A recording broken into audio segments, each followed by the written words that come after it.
I did a lot of my studies to be a priest in Rome. I studied 3 years for the basic priesthood studies, but then another 4 years studying the Bible at a place called a Biblical. That's about 3 blocks away from the Trevi Fountain, and these people were scholars. In fact, I would go to the library, and I'd see this whole row of people with their heads bent over the books. And they were counting words, counting how many times one is used, another is used. In fact, one of the people I knew did his doctoral thesis on the use of the word "and" in the Gospel of Mark. The A-N-D, and, the whole thesis on that. Well, I thought it was almost a waste of time, and I really had to laugh once because they were bent over the desk studying, and suddenly there was a power outage. And as the lights went off, everybody who was bent over sat up straight. But as soon as the lights went back on, they bowed over again. And I thought how much they look like plants, just the opposite. Well, when I studied one of their findings, it was fascinating. This man studied how many times the word prayer is used in the gospel. How many times Jesus actually prays. In Matthew, twice. In Mark, 3 times. And in Luke, 11. When you hear those numbers, you got to think something's going on here. And what it is, we believe that Luke was a Stoic. Stoicism was a philosophy in those days. We still say that person's a real Stoic, but in those days, it was someone who believed that the gods or God had a plan for you.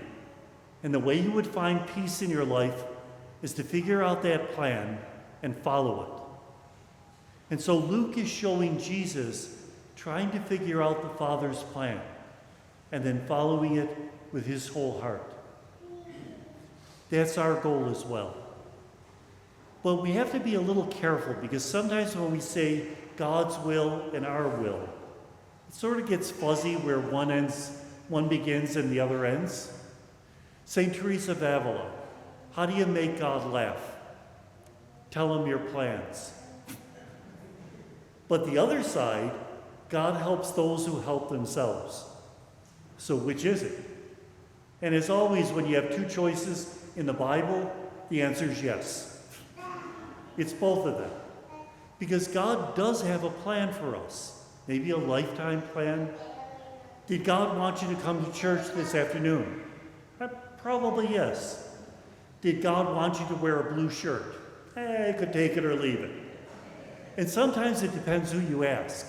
The Jesuits have more of an idea that God got the ball rolling, and now it rolls on its own. Whereas Franciscans, every squirrel that runs across your front yard was sent by God. Now for Franciscans, it takes a lot of explaining because when the squirrel runs in front of your car and goes thud, thud, thud. But God has a plan for each moment of our lives. And the truth is probably somewhere in the middle. That God does have things that God would prefer us to do. Not because God needs it, but because it will make us the most loving people possible. The most generous, kind.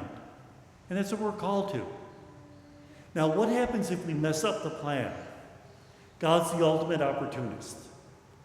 God says, Jude, I want you to take a nonstop flight to Seoul, Korea.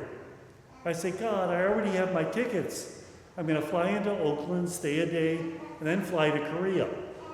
What does God say? We can work with that. God says, Jude, I want you to be an intellectual. Join the Jesuits. I say, God, I don't want to think. I'll join the Franciscans. God says, we can use that. And then God says, Jude, I don't want you to sin anymore. My answer, sometimes, unfortunately, don't look. God says we can even use that. And so discerning God's will, the burden is not all upon us.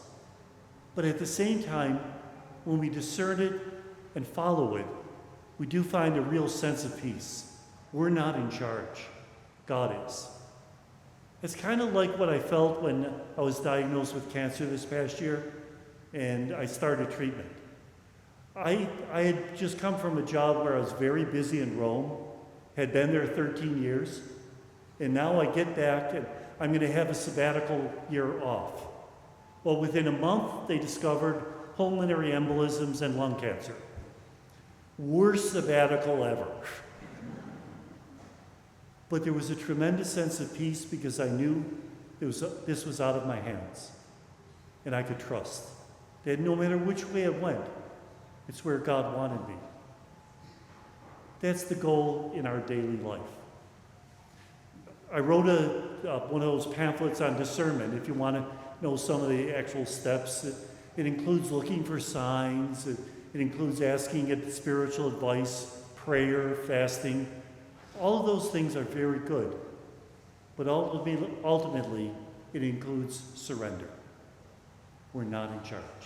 God is.